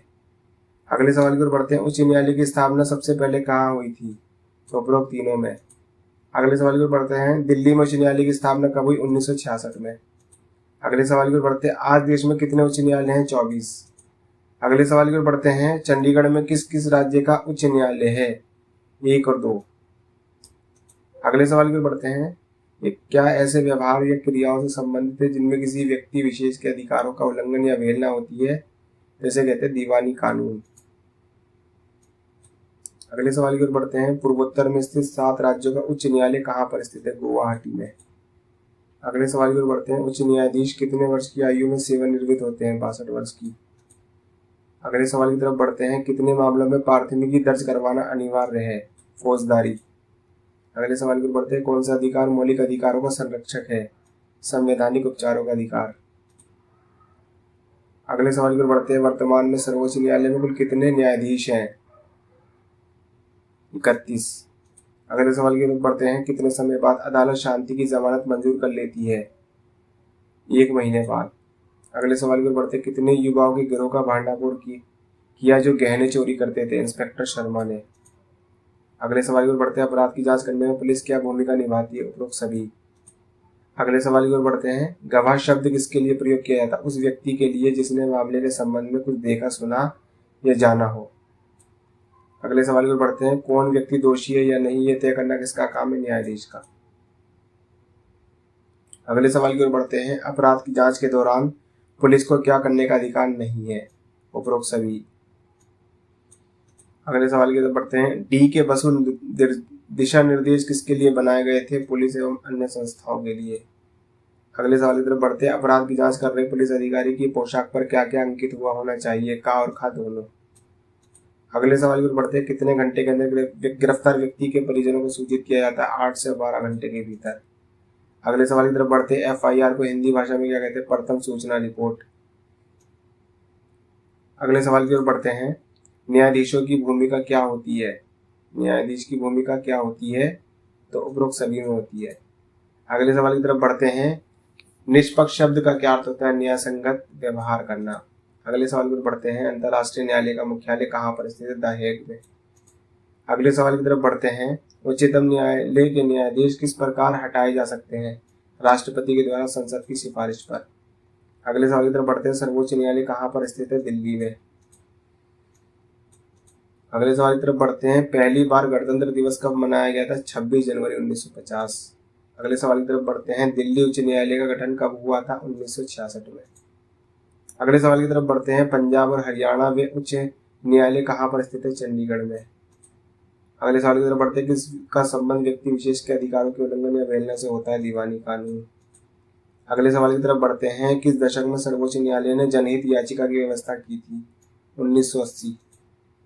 अगले सवाल की तरफ बढ़ते हैं, कौन सा अपराध है जिसके घटित करने का पर्याप्त दंडनीय है जिसके पूर्ण होने पर अपराधी को दंडित नहीं किया जा सकता? आत्महत्या। तो दोस्तों बढ़ते हैं अपने अगले चैप्टर की ओर, हाशियाकरण की समझ। पहला प्रश्न है, आदिवासी कहाँ रहते थे? जंगलों में। आदिवासी का क्या अर्थ होता है? मूल निवासी। अगले सवाल की तरफ बढ़ते हैं, आदिवासी को किस नाम से जाना जाता है? जनजाति। अगले प्रश्न की ओर बढ़ते हैं, भारत की कुल आबादी का कितने प्रतिशत आदिवासी है? 8%। अगले सवाल की ओर बढ़ते हैं, काली हांडी जिला किस राज्य में स्थित है? उड़ीसा में। अगले सवाल की तरफ बढ़ते हैं, भारत में कुल कितने राष्ट्रीय पार्क हैं? 48। अगले सवाल की तरफ बढ़ते हैं, भारत में कुल कितने वन्य जीव अभयारण्य हैं? 372। अगले सवाल की तरफ बढ़ते हैं, भारत में राष्ट्रीय पार्क और वन्य अभयारण्य का कुल कितना क्षेत्रफल आता है? तो वह आता है 1,96,652 वर्ग किलोमीटर। अगले सवाल की तरफ बढ़ते हैं, भारत में किस तरह के आदिवासी समूह हैं? तो जनजातीय। अगले सवाल की तरफ बढ़ते हैं, आदिवासी मुख्य रूप से कौन सी भाषा बोलते थे? संथाली। अगले सवाल की तरफ बढ़ते हैं, आज अकेले असम में डैश लाख आदिवासी हैं? 70 लाख। अगले सवाल की तरफ बढ़ते हैं, भारत के किस राज्य में आदिवासी समूह नहीं है? हरियाणा में। अगले सवाल की तरफ पढ़ते हैं, 2005 में न्यायमूर्ति रजिस्टर सच्चर कमेटी का संबंध किससे है? मुसलमानों से। अगले सवाल की तरफ बढ़ते हैं, ग्रामीण इलाकों में कितने प्रतिशत आदिवासी गरीबी रेखा के नीचे हैं? 40%। अगले सवाल की तरफ बढ़ते हैं, निम्नलिखित में से कौन सा आदिवासी बहुल क्षेत्र है? उपरोक्त सभी। अगले सवाल की तरफ बढ़ते हैं, भारत के अधिकतर खनन एवं औद्योगिक क्षेत्र किन इलाकों में पाए जाते हैं? आदिवासी इलाकों में।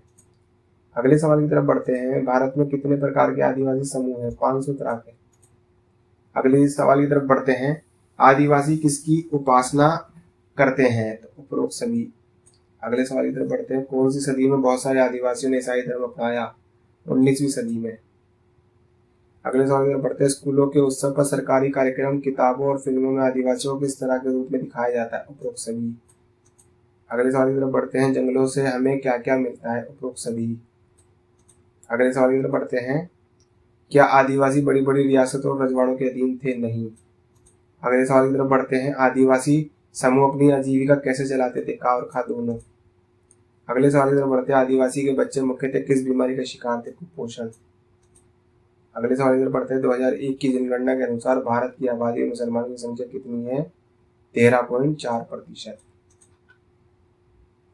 अगले सवाल की तरफ बढ़ते हैं, मुसलमानों को अधिकतर किन निशानियों से पहचानने की कोशिश की जाती है? उपरोक्त सभी। अगले सवाल की तरफ बढ़ते हैं, भारत में मुसलमानों को किस समुदाय के अंतर्गत माना जाता है? हाशियाई समुदाय। अगले सवाल की तरफ बढ़ते हैं, घेटोआइजेशन शब्द का क्या अर्थ होता है? जहां एक ही समुदाय के लोग रहते हैं। अगले सवाल की तरफ, घेटोआइजेशन लोगों के मन में किसे जन्म देता है? का और खा दोनों। अगले सवाल की तरफ बढ़ते हैं, हाशिए पर होने का क्या कारण होता है? महत्वहीन। अगले सवाल की तरफ बढ़ते हैं, वर्तमान में कौन सा समुदाय हाशियाकरण का शिकार है? तो उपरोक्त सभी। तो दोस्तों बढ़ते हैं अपने अगले चैप्टर की ओर, हाशियाकरण से निपटना। पहला शब्द है, दलित शब्द का क्या अर्थ होता है? उपरोक्त सभी। अगले सवाल की ओर बढ़ते हैं, निम्नलिखित में से कौन सा समुदाय हाशियाई समुदाय है? उपरोक्त सभी। अगले सवाल की तरफ बढ़ते हैं, अनुसूचित जाति और जनजाति अधिनियम कब पास किया गया? तो 1989 में। अगले सवाल की तरफ बढ़ते हैं, भारत के नागरिकों को कुल कितने मौलिक अधिकार प्राप्त हैं? 6।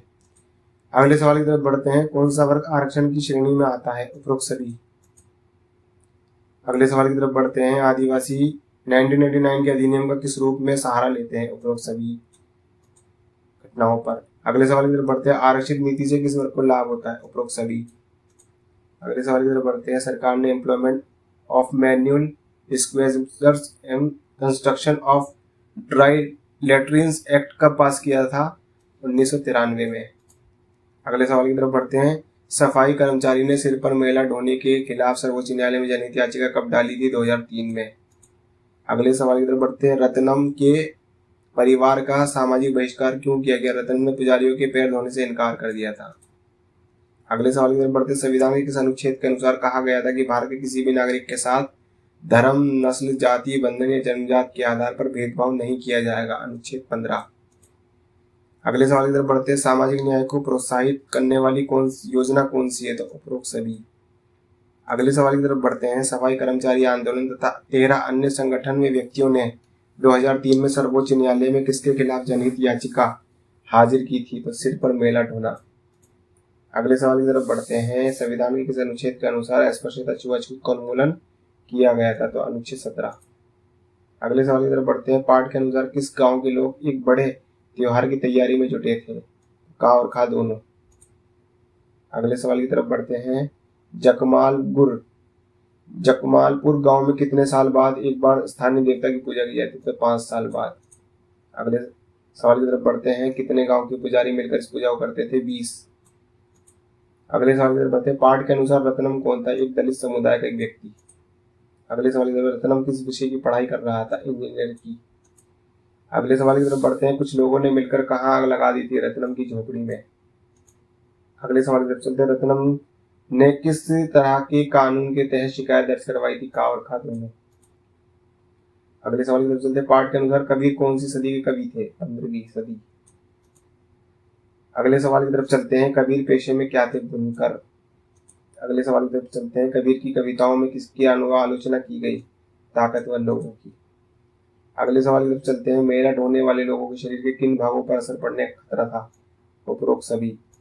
अगले सवाल की तरफ चलते हैं। पाठ के अनुसार समाज से किसका बहिष्कार किया गया? रत्नम और उसके परिवार का। अगले सवाल की तरफ चलते हैं। किन जगहों पर अभी भी मेला ढोने वाले लोगों को अछूत माना जाता है? उपरोक्त सभी। तो दोस्तों बढ़ते हैं अपने अगले चैप्टर की ओर। जन सुविधाएं। पहला प्रश्न है, वे सुविधा जो एक साथ जनता के एक बहुत बड़े वर्ग को उपलब्ध होती कहलाती जन सुविधा।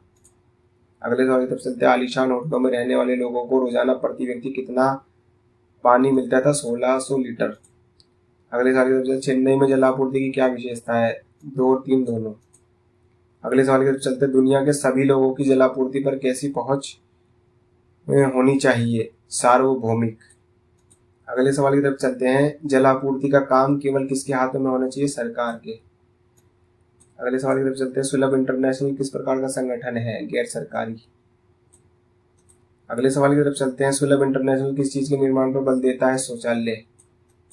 अगले सवाल की तरफ चलते हैं। किन चीजों को जन सुविधाओं के नाम से जाना जाता है? उपरोक्त सभी। अगले सवाल की तरफ चलते हैं। सरकार को जन सुविधाओं के लिए पैसा कहाँ से मिलता है? का और खा दोनों। अगले सवाल की तरफ चलते हैं। मध्यम वर्ग के लोग पानी की कमी का हल किस प्रकार करते थे? उपरोक्त सभी। अगले सवाल की तरफ चलते हैं। भारत के लगभग कितने प्रतिशत परिवारों में ही स्वच्छता की सुविधाएं उपलब्ध है? लगभग 36%। 2001 की जनगणना के अनुसार कितने प्रतिशत गांवों में बिजली पहुंच चुकी है? 44%। अगले सवाल की तरफ चलते हैं। मूलभूत सुविधाएं कौन सी होती है? तो उपरोक्त सभी। अगले सवाल की तरफ चलते हैं। जन सुविधाओं में क्या शामिल है? उपरोक्त सभी। अगले सवाल की तरफ चलते हैं। निम्न में से क्या जीवन में अच्छे स्वास्थ्य के लिए आवश्यक है? उपरोक्त सभी। अगले सवाल की तरफ चलते हैं। सभी लोगों को जन सुविधाएं कौन प्रदान करता है? सरकार। अगले सवाल की तरफ चलते हैं। निम्न में से क्या लोगों की मूलभूत आवश्यकता है? उपरोक्त सभी। अगले सवाल की तरफ चलते हैं। 2011 की जनगणना के अनुसार भारत की कुल जनसंख्या कितनी है? 121 करोड़। अगले सवाल की तरफ चलते हैं। किस देश में पानी की आपूर्ति निजी कंपनी को सौंपी गई? बोलीविया। अगले सवाल की तरफ चलते हैं। कौन सी सुविधा जनता के एक बहुत बड़े वर्ग को उपलब्ध थी? उपरोक्त सभी। अगले सवाल की तरफ चलते हैं। चेन्नई के किस इलाके में नल में 24 घंटे पानी रहता है? अन्ना नगर। अगले सवाल की तरफ चलते हैं। चेन्नई का कौन सा इलाका जलापूर्ति की समस्या जूझ रहा है? मेलापुर। अगले सवाल की तरफ, मेलापुर में रहने वाले सुब्रमण्यम को हर महीने पानी का टैंकर खरीदने कितना धन खर्च करना पड़ता था? 500 से 600 रुपए। अगले सवाल की तरफ चलते हैं। किसके कारण पैदा होने वाली बीमारी से रोज 1600 से ज्यादा भारतीय मौत के मुंह में चले जाते थे? पानी। अगले सवाल की तरफ चलते हैं। कौन सा अनुच्छेद पानी के अधिकार को जीवन के अधिकार का हिस्सा मानता है? अनुच्छेद 21।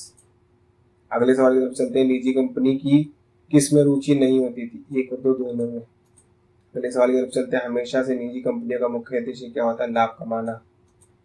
अगले सवाल की तरफ चलते हैं। सरकार किस जन सुविधा के लिए निजी कंपनी का सहारा ले सकती है? उपरोक्त सभी।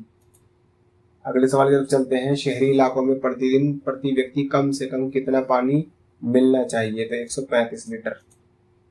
अगले सवाल की तरफ चलते हैं। झुग्गी बस्तियों में रहने वाले लोगों को प्रति व्यक्ति कितना पानी मिलता है? तो 20 लीटर से कम।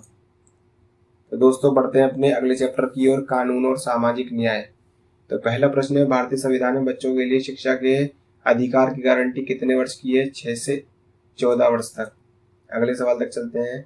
किसी व्यक्ति से उसकी इच्छा के विरुद्ध काम लेना और बदले में उसे उचित मेहताना न देना कहलाता है शोषण। अगले सवाल की तरफ चलते हैं। मजदूरों को मेहताना कम ना मिले या उनको वाजिब मेहताना मिले, इसके लिए कौन सा कानून बनाया गया? न्यूनतम वेतन कानून। अगले सवाल की तरफ चलते हैं। सरकार ने मजदूरों को शोषण से बचाने के लिए कौन सा प्रावधान किया है? पहला और दूसरा दोनों। अगले सवाल की तरफ चलते हैं। अधिक लाभ कमाने के लिए कौन मजदूरों का शोषण कर देते हैं? उपरोक्त सभी। अगले सवाल की तरफ चलते हैं। जो व्यक्ति बाजार में बेचने के लिए नहीं बल्कि निजी प्रयोग के लिए कोई वस्तु खरीदता है उसे क्या कहते हैं? उपभोक्ता। अगले सवाल की तरफ चलते हैं। ऐसा व्यक्ति या संस्थान जो बाजार में बेचने के लिए वस्तु बनाता क्या कहलाता? उत्पादक। अगले सवाल की तरफ चलते हैं। 14 वर्ष से कम उम्र के बच्चों को काम पर लगाना कहलाता बाल श्रम। अगले सवाल की तरफ चलते हैं। संविधान में किस अनुच्छेद में बाल श्रम का निषेध है? अनुच्छेद 24। अगले सवाल की तरफ चलते हैं। किस आयु के बच्चों को काम करने पर रखने का निषेध है? 5 से 14। अगले प्रश्न की ओर चलते हैं। 2001 की जनगणना के अनुसार भारत में बाल श्रमिकों की संख्या 1.2 करोड़ है। अगले सवाल की तरफ चलते हैं। भोपाल गैस त्रासदी कब हुई थी? 2 दिसंबर 1984। अगले सवाल की तरफ चलते हैं। 2 दिसंबर 1984 को भोपाल गैस त्रासदी किस कंपनी में हुई थी? Union carbide. अगले सवाल की तरफ जाए। यूनियन कार्बाइड कंपनी किस देश की थी? अमेरिका की। अगले सवाल की तरफ जाए। यूनियन कार्बाइड कंपनी में 2 दिसंबर 1984 को कौन सी गैस का रिसाव हुआ था? तो वे थी मिथाइल आइसोनेट नाइट। अगले सवाल की तरफ चलते हैं। शुद्ध वातावरण में क्या सम्मिलित है? उपरोक्त सभी। अगले सवाल की तरफ जाए। भोपाल गैस त्रासदी में पीड़ितों के लिए कितने हर्जाने की व्यवस्था है? 47 करोड़ डॉलर। अगले सवाल की तरफ चलते हैं। विदेशी कंपनियों का भारत में आकर उद्योग लगाने का क्या कारण था? उपरोक्त सभी। अगले सवाल की तरफ चलते हैं। 1984 से पहले लोग पर्यावरण को कैसा मानते थे? मुफ्त की चीज। अगले सवाल की तरफ चलते हैं। दिल्ली में डीजल से चलने वाले वाहन अब किससे चलते हैं? सीएनजी से। अगले सवाल की तरफ चलते हैं। राष्ट्रपति संसद के किस अंग का सदस्य है? इनमें से किसी का भी नहीं। अगले सवाल की तरफ चलते हैं। किसकी स्वीकृति के बाद संसद के फैसले लागू होते हैं? राष्ट्रपति की। अगले सवाल की तरफ चलते हैं। धन विधेयक को राज्यसभा कितने दिनों तक रोक सकती है? 14 दिनों तक। अगले सवाल की ओर चलते हैं। मंत्रिपरिषद पर नियंत्रण किसका होता है? लोकसभा का। अगले सवाल की तरफ चलते हैं। पैसे के मामले में कौन सा सदन शक्तिशाली है? लोकसभा। अगले सवाल की तरफ चलते हैं। लोग लंबे समय के लिए नियुक्त किए गए लोग क्या कहलाते हैं? प्रशासनिक सेवा। अगले सवाल की तरफ चलते हैं। लोक सेवाओं में काम करने वाले लोगों को क्या कहा जाता है?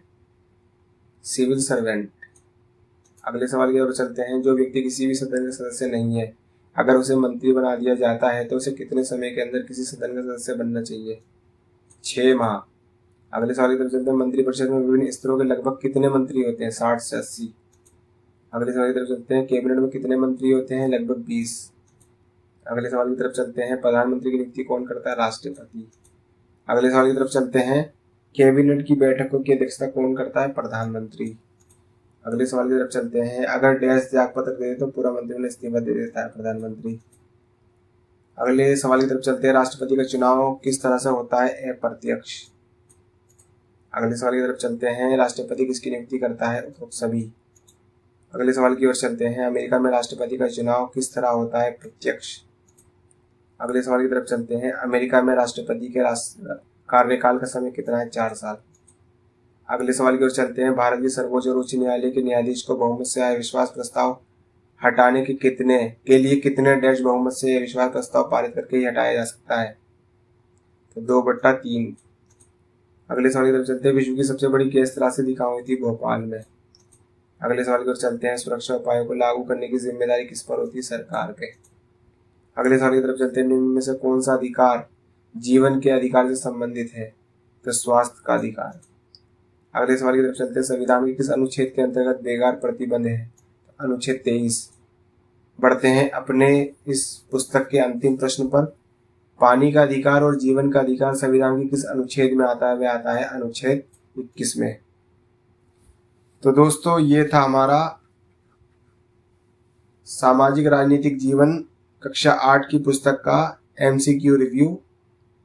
ऐसी ही और भी NCERT MCQ सीरीज की लेटेस्ट वीडियो देखना चाहते हैं तो हमारे चैनल को लाइक और शेयर करें। अगर हमारे चैनल पे नए हैं तो चैनल को सब्सक्राइब करें, साथ ही बेल आइकन को प्रेस करें वीडियो की नोटिफिकेशन पाने के लिए। तब तक मिलते हैं अगली वीडियो में। धन्यवाद।